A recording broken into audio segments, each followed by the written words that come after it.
Hi guys! Welcome back sa aking channel. First of all, I want to greet you Merry Christmas. And I wish that sana you're all happy spending times with your family and loved ones. Okay, so for today's video, I'm going to teach you on how to repair a BIOS region as well as how to repair or clean the ME region of this BIOS dump. So tara, punta tayo sa desktop ko. So first, we're gonna need to open my Discord server. Okay. So punta tayo sa ating BIOS ME Clean channel. Scroll up natin.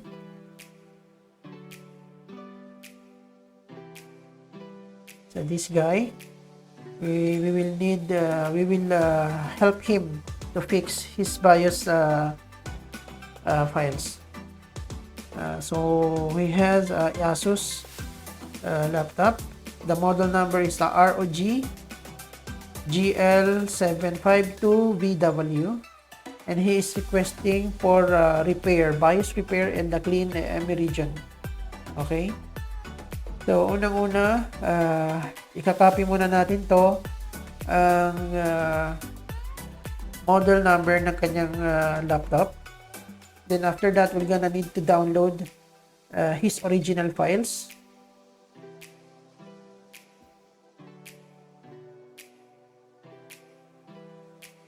Okay, then let's close it. So now, what we're gonna do, we need to go, close this one. Punta tayo sa google.com. Then, i-paste natin dito yung kanyang BIOS, yung kanyang model number. Then, click the latest BIOS. Okay, let's open the ASUS website. So, here it is. So, kailangan natin i-download yung latest update ng kanyang BIOS. Okay? So that we need to stitch the original to the original BIOS dump of him. Okay, so kailangan nating i-download yung latest update from the official site, and after that we're gonna need to stitch it into his original dump. Okay, so let's go into drivers and utility.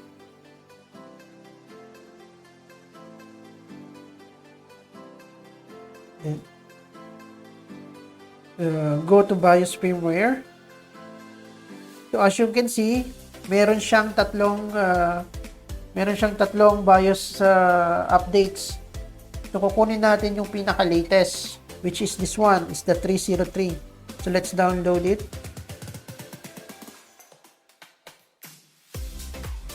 Let's minimize this. It's closed. Okay. So nandito na siya ngayon.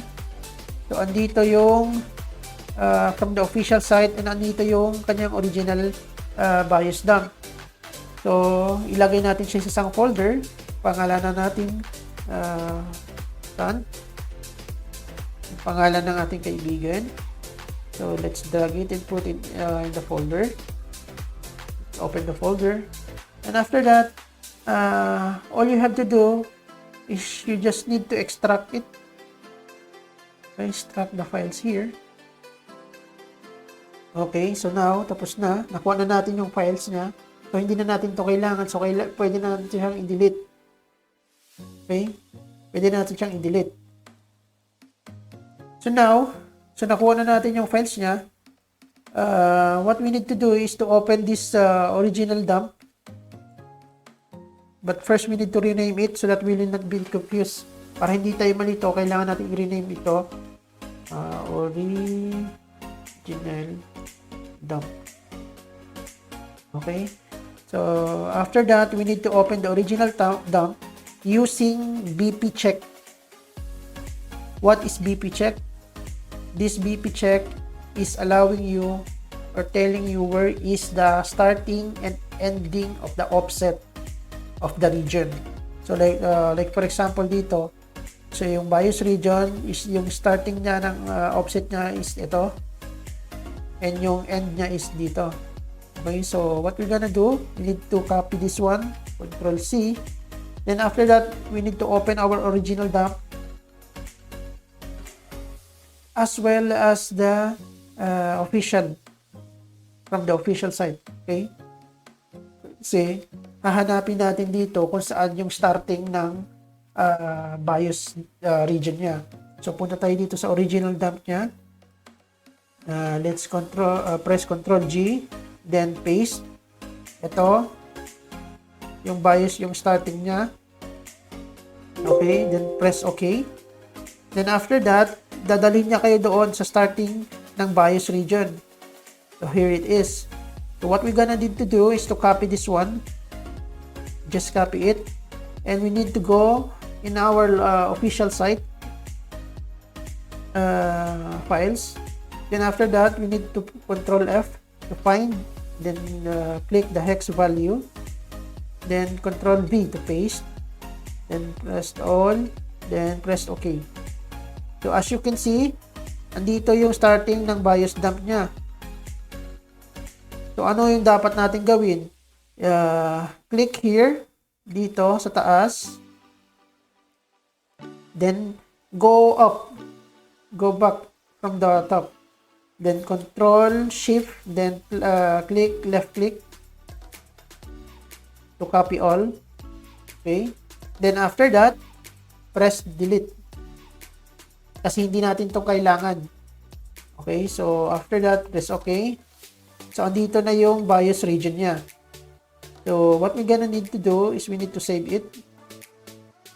Okay. Saved it here. Latest update from official site. Okay, so after that, we need to close it. Close this one. So, ito na yung files niya. And nakalimutan ko, dapat pala natin lagyan siya ng string .bin. Okay. So now, we don't need this anymore. As you can see, the file here, it's not the same. Kasi tinanggal na natin yung mga excess na file or binary files na hindi na natin kailangan. So we need to delete it now. No need for this one.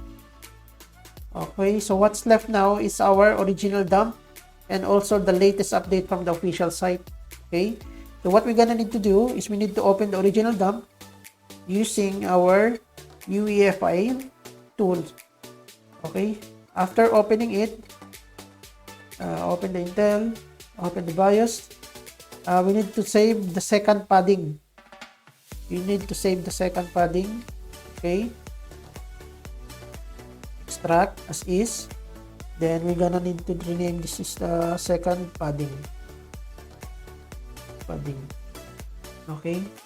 So kasi nandito sa second padding, nandito yung mahalagang information niya, like for example yung Windows update, okay, Windows key.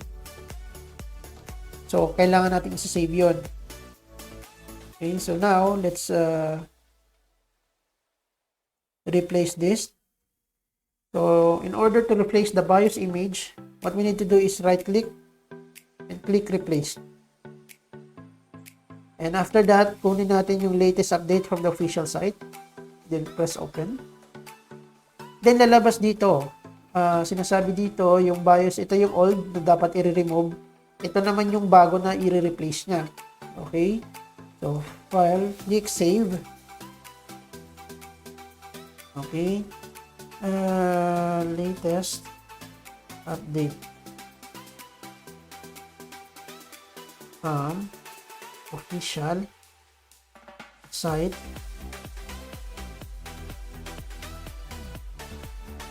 Or siguro kailangan na lang natin, i-replace na lang natin ito siya. Okay? Save, then replace. Wala mang problema. Okay. Then click yes para buksan niya yung latest update from the official site. Okay, so now what we're going to do is to open the BIOS. And remember, kanina, the second padding, we need to replace because now, as you can see, it's empty. It should not have empty. Okay, so hindi dapat siya naka-empty. So what we need to do is to replace as is. So we need to click the second padding, then open. So from here, okay, from here, it will gonna replace the second padding. Then, after that, just click save. Still, the same pa rin. The latest update from the official site, wala rin yung problema kasi same lang pa rin yun siya. Okay, let's click save para hindi tayo malito. And replace it, yes. Okay, so no. Then, after that, ngayon, na-replace na natin siya. So, what we're gonna need to do is yung second padding. Okay? And yung second padding, hindi na natin to kailangan. I-delete na natin to. So, what's left now, it's our latest update from the official site, which is na transfer na rin natin yung information. Okay? So, ito yung original files niya. So, from here, we can use this one. But, as you can see here, he is also requesting for a clean me region. Okay? So, what we're gonna need to do, we need to open this latest update from the official site using our ME analyzer. Click enter. So as you can see here, it says initialized, meaning nagamit na to. So we need to clean the CSME of this dump para magiging fresh siya ulit, so that you can use as new. Okay, so to do that, we need to open our guide on cleaning the ME region. Okay, so what we need to open is our CSM tools. What we're gonna need is the 11.0. So I have here the new version, or the latest version rather. Click win. Let's copy this one and put it here. Okay, and after that, we need to open to get its firmware. Here, open the version. The family version is the 11.0.0.1173. So 11.0. We need to open this one. Let's close it. Open this one. It's 11.0. So 11.0.0. So let's locate it. 0.0 1173. 1173. So we are here. 1173. And consumer HD. The chipset is HD. Consumer H. Yeah, I think this one. Consumer H HD. Okay. So we need to drag it, copy this one and put it here. Okay, so now we go. We need to close it and we need to open our fit Flash Image Tools. I run as administrator. Yes.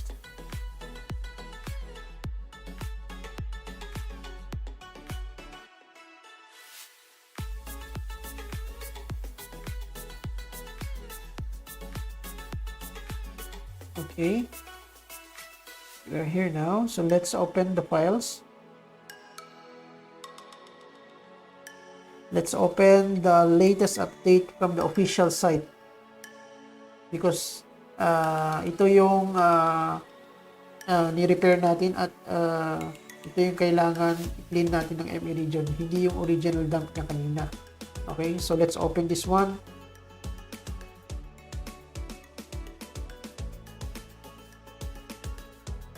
Let's wait.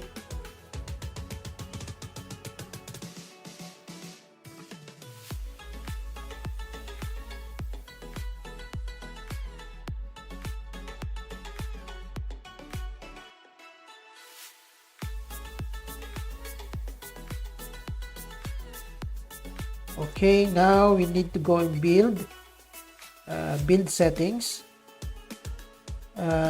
This one, generate intermediate files. We need to choose no. Always choose no. Okay, close it and go to our platform protection. Go to the boot guard. Boot guard parameter should always 0. The value should always 0. Kapag yung value nyo is nasa 1, 2, or 3, or 4, 5, always check 0. Okay? Then after that, click save. Save as. Okay, then save. Okay, after that, we need to close it now. We need to go in the files. Decom.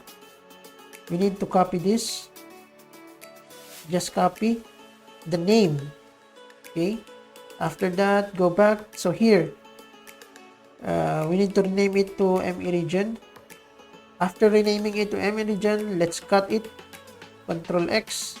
Then after that, go back to Win32, latest update from the official site, decom. Then we're gonna need to paste it here. Now please overwrite all. So we need to overwrite so that the new firmware of the CSME will be on here. Okay, so go back. So now let's open again our feed. Run as administrator. Yes.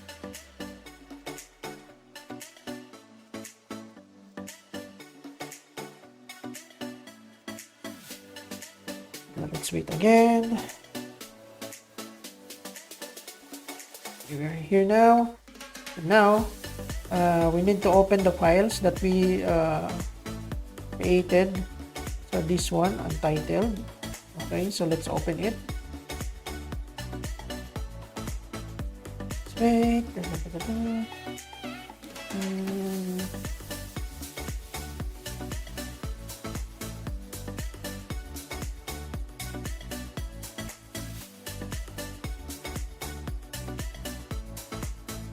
Hindi ko alam bakit ang tagal niya ngayon. Dati naman hindi ko matagal. So here it is. So let's go and build image. So bootguard disabled platform. Always yes. Click always yes. Problem.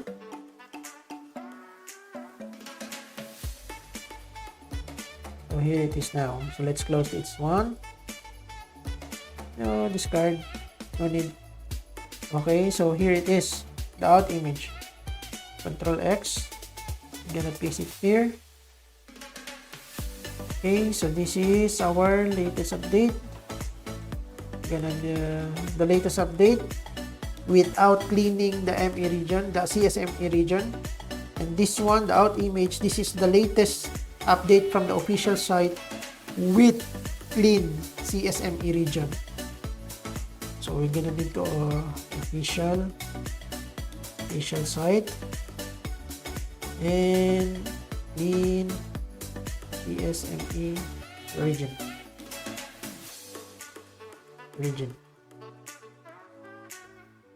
Okay, so this is the output. So we will put this one in the ME analyzer. We need to analyze it. So we press enter. Taran! As you can see, it's all configured. Okay, Meaning to say, it's ready to use. This is the old one, initialized. This is the configured. To close this one. Okay, let's delete the original, this one, and the win. So let's delete it. Okay, what's left here is the official site and the clean CSME region. Okay, I already provided him the files. So let's open our Discord. So here, it's ASUS. Let's go here. I already repaired a BIOS repair with clean ME region. Okay, I will download this one. Start download. Post. And he said to me, thanks, I will try to give you a feedback. Then after that, how many minutes, he said to me that thanks man, laptop is working now. Meaning to say, the one that I provided him, it's working now on his device. Okay, so what we need to do is we need to minimize this one. This is the one I gave him. And this one I gave him, and this one is the one we did it today. So let's open it using hex editor. And also the BIOS repair, the one I provided him, and let's click analyze data comparison. Let's compare. See, as you can see, the chosen file are identical. So this BIOS image we repaired and the clean the CSME region is identical for the one I gave him. Yeah, that's all guys for today, and I hope you learned something. And if you like the video, please leave a comment and also like and subscribe. And thank you for watching. See you in the next. Bye bye.